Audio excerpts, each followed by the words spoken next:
kailan naman po masasabi ng isang empleyado po ay dapat nang ituring na regular kahit na siya po ay may kontrata?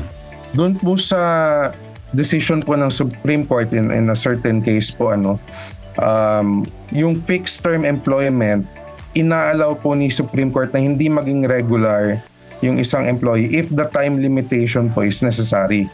Hindi naman po to circumvent tenurial security, na yung security of tenure kung tawagin. Yun lang po talaga yung time frame na kailangan si employee. So kung ganun po yung purpose kung bakit may limitation, ino-honor po yun ni Supreme Court ng ating pong batas. Pero kung kaya po naglagay ng term o nung fixed term is because para hindi ma-regularize, para i-repeat na lang yung tinatawag kong contractualization.